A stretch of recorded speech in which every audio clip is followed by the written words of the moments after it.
The Lifestyle Show, presented by Selina MacKenzie.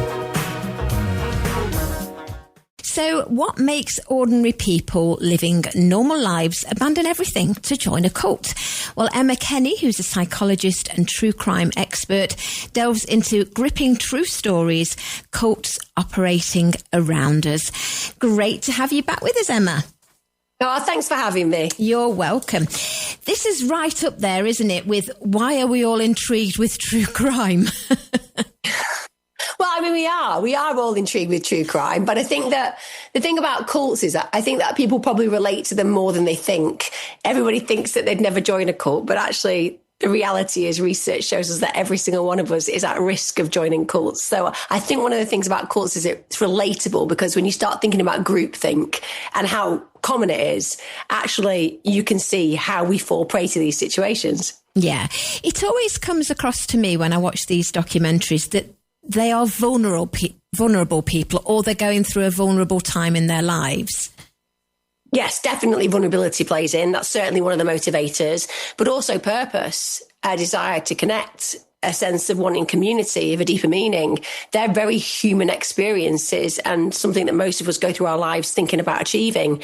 So ultimately, when people join a cult, they're not joining a cult. They're joining a cause. They're joining something that makes them feel they've got a greater purpose. No one goes into a place and sees on a notice board cults advertising for members. You go and join a self-help group or a religious community.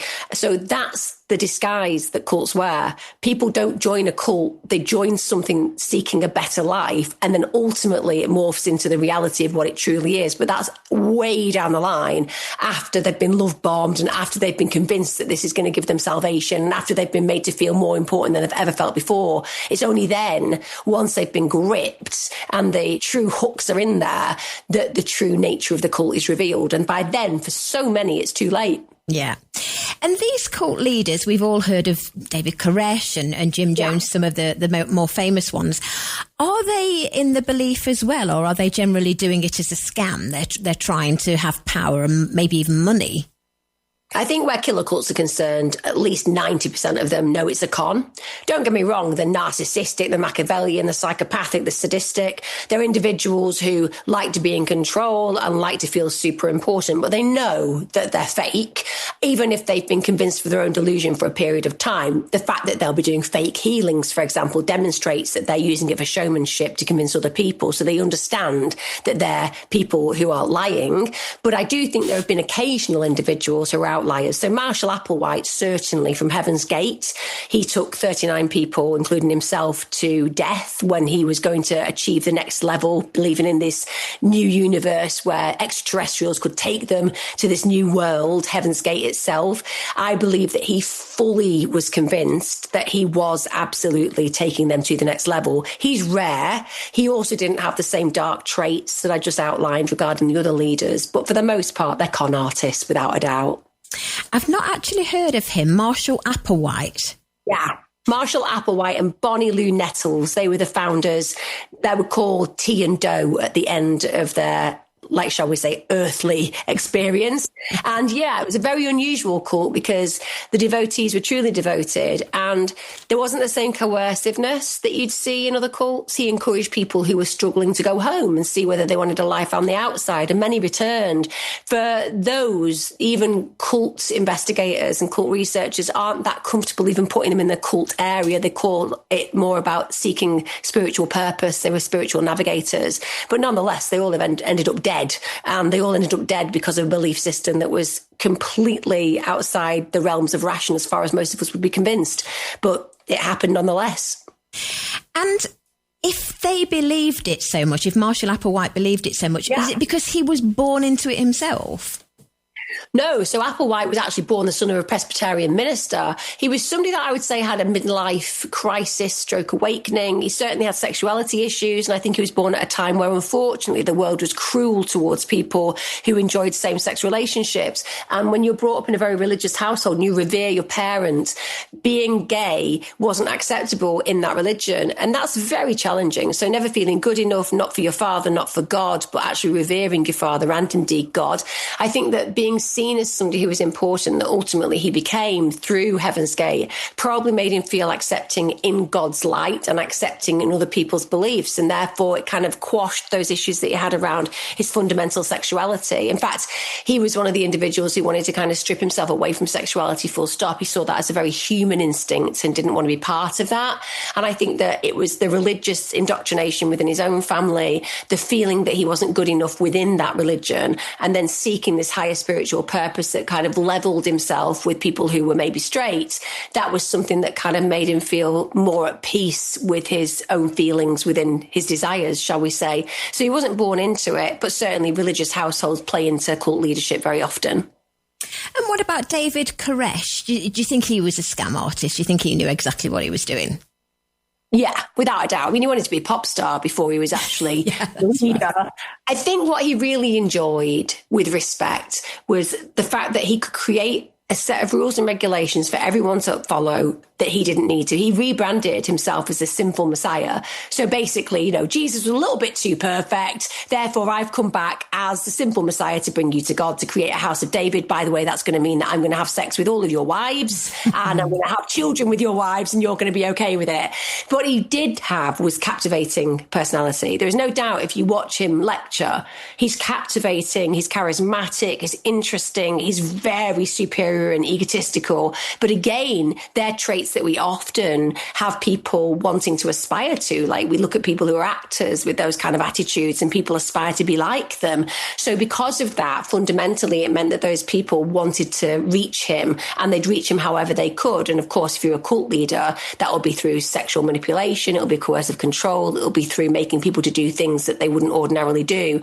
So he knew he was a con artist, but I think what he liked was the idea that even though he knew that, he did have this religious belief system that made him feel like, yeah, okay, he was conning people, but he was conning people by bringing them to God. Therefore, it was a path that needed to be trodden. So he kind of leveled it that way. He was a terrible person, but equally he was a good person because all these people wanted a pure word of God and he was providing it. And so there was a level of self-delusion there without a doubt. And he's one of the killer cults that you kind of end up quite conflicted within because Koresh didn't want to lead necessarily his followers to death.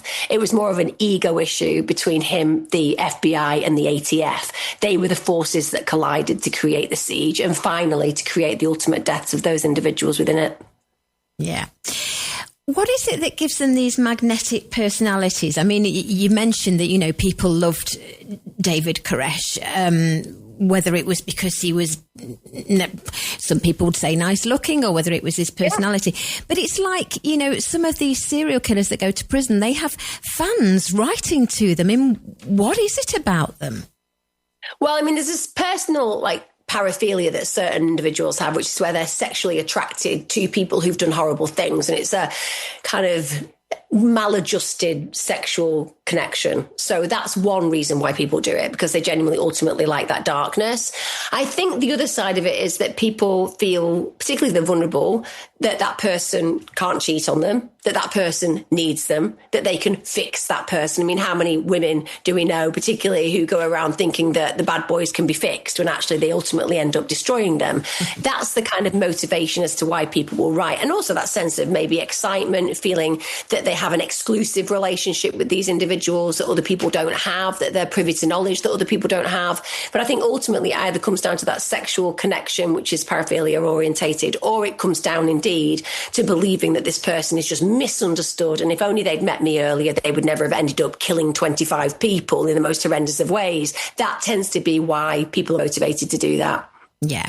What about Jim Jones? He was the People's Temple, I believe. So Jim Jones and the People's Temple and Jonestown, which is the town that happened in Guyana, it was his nirvana where they were all going to live together and everybody was going to be happy and follow him. He's the biggest con artist. I mean, he was taking animal entrails into church and drawing them out of people who were stooges in the orgies to confirm other people to believe in him. He was doing that regularly. He was very violent. He was a massively narcissistic individual. Yes, he had charisma, as you were noting, like all the other charismatic leaders tend to have, because that's what draws people in. But he was somebody ultimately that felt that He wanted absolute control. He was very violent towards his parishioners. He took their money and financially exploited them. He got them to lie when they were living in Jonestown, saying it was fantastic when a lot of them were starving. And ultimately, he ordered the death of the congressman, Leo Ryan, who actually was murdered horribly because he just went over to check that human rights exploitations weren't occurring. But he was, again, somebody who started off amazingly. I mean, if the People's Temple had carried on as it began, then it probably would have been the most pro-social religious movement ever. He believed at the very beginning of equality, the fact that it didn't matter what colour you were equal as everybody else. It didn't matter what socioeconomic status you came from. It didn't matter what class system you were in. Nothing mattered aside from the human that you were with the heart that you had. And he created job clubs. He created legal cover for people so they could get free legal advice. He had a food bank. He had so many amazing opportunities for people who were struggling that if it had carried on that way, it would have been absolutely incredible. But of course, got the taste for power. That was it. And he wanted to be more than. He wanted to be seen as a god. And that's what he created at Jonestown. Yeah, it was it the biggest mass suicide at Jonestown? Yes. Well, I mean, really, it was a murder. I mean, people talk about it being the biggest loss of civilian life, aside from Twin Towers. That was the biggest US civilian loss of life, apart from when the Twin Towers happened. That's kind of overtaken it. But yeah, over 917 people died. Over 200 children were murdered. So every single one of the children was murdered. And many of them were kicking and screaming to their deaths. Yes, some did ultimately take the Kool-Aid that was poison.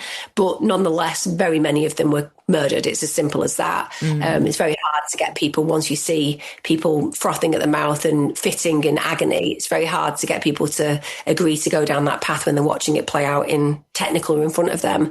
But the thing about Jones was he reframed that as revolutionary suicide. Well, there was no revolutionary suicide. He'd just been found out and his marked, and he wanted to go with everybody. He wanted to take his kingdom with him, and he forcibly did that. And that's the danger of these kind of megalomaniacs. There are those individuals with that power and thirst and hunger that they'll destroy and consume anybody in their way. It makes you wonder what these people are. I mean, I've just watched a documentary recently, a 4-part documentary about Nicholas Rossi, who was... Yes. Have you seen, did you see it? For our listeners... I don't know what you're talking about. No, I've not got any tattoos on my arms now, but you can't see the shoulders. I know. For our listeners, he was an American fugitive who evaded the FBI for years and years and ended up speaking with a very posh English accent and called himself Arthur Knight. But the women and the people, I mean, even his wife to this day doesn't believe he's Nicholas Rossi. And I wonder, are these people sociopaths? Are they narcissists? Are they psychopaths? What are they? All of those things that you've just said, without a doubt. Okay. Absolutely. And he, like you say, is somebody that even until he was extradited back to the States and finally confessed that he was indeed the person that he believed he was, which has happened recently, he was somebody that, convinced everybody around him and got people to do the dirty work for him. But again, people say to themselves, it couldn't possibly be the kind of person who would get themselves into a wheelchair, who would wear a mask and pretend they're in totally ill health. You know, nobody would method act to that degree. But of course, people do. It's as simple as that. And they said, how come your tattoos were removed? And he said, well, somebody must have come onto the ward and tattooed me. I mean, this is unfair for our listeners. Listeners, you've got to watch it. It's the case of Nicholas Rossi. It's very, very interesting. Just finally, Emma, you mentioned in the beginning, none of us are immune to the call of the cult. Do you really believe that? That's a bit scary. Yeah, in fact, the very rule of thumb for this is if you believe you wouldn't join a cult, you're far more likely to end up in one. People who think that they might be at risk, so people who do see vulnerabilities within themselves, they are less likely because they're aware that they have those vulnerabilities. Listen, if you think that people wouldn't join a cult, ask how many of your friends who've been brought into things like multi-level marketing or what was once known as pyramid selling. Oh, yes, yeah. Exactly the same mindset. It's triangular in nature. You've got somebody at the top making all the money. You've got very, very few people at the bottom making anything. They usually don't even make their investment, but they believe in what they're being told and sold. It's exactly the same in a cult. Think about religion. Think about Scientology. That's a new age cult, a new spiritual movement, very successful, making billions of pounds. The truth is, where there is a market for people, there will be people willing to buy into that market. And with respect, cults operate successfully because people are always seeking seeking purpose, meaning, connection, community, and they're promised them in oodles by these particular cults. No one is stupid who joins a cult. They're looking for a deeper, better purpose. They're good human beings with compassionate souls. They're usually really magical to be around, because as a cult leader, the last thing I want is an oddball who's not going to be able to attract other people. I want the best of the best and the brightest of the bright. So when you meet a group of people who are the best of the best and the brightest of the bright, you want to be around them. And that's how recruitment occurs, because you literally feel warmed to their presence, not alienated by their presence. Scary stuff, scary stuff. Well, the book comes out on Thursday. It's called Killer Cults, Gripping True Stories from the Terrifying Hidden World of Cults. It's by Emma Kenny, who we're chatting to now. And as always, you can pre-order it from our website, tre.radio. Just remind us, Emma, what's your website so people can find out more? Emma Kenny TV, or if you put in Emma Kenny True Crime, it all comes up. Wonderful. Well, thank you once again for being on the show with us. Do let us know when you have another book out. Thanks for having me. You take care now. You Bye-bye. too. Bye-bye.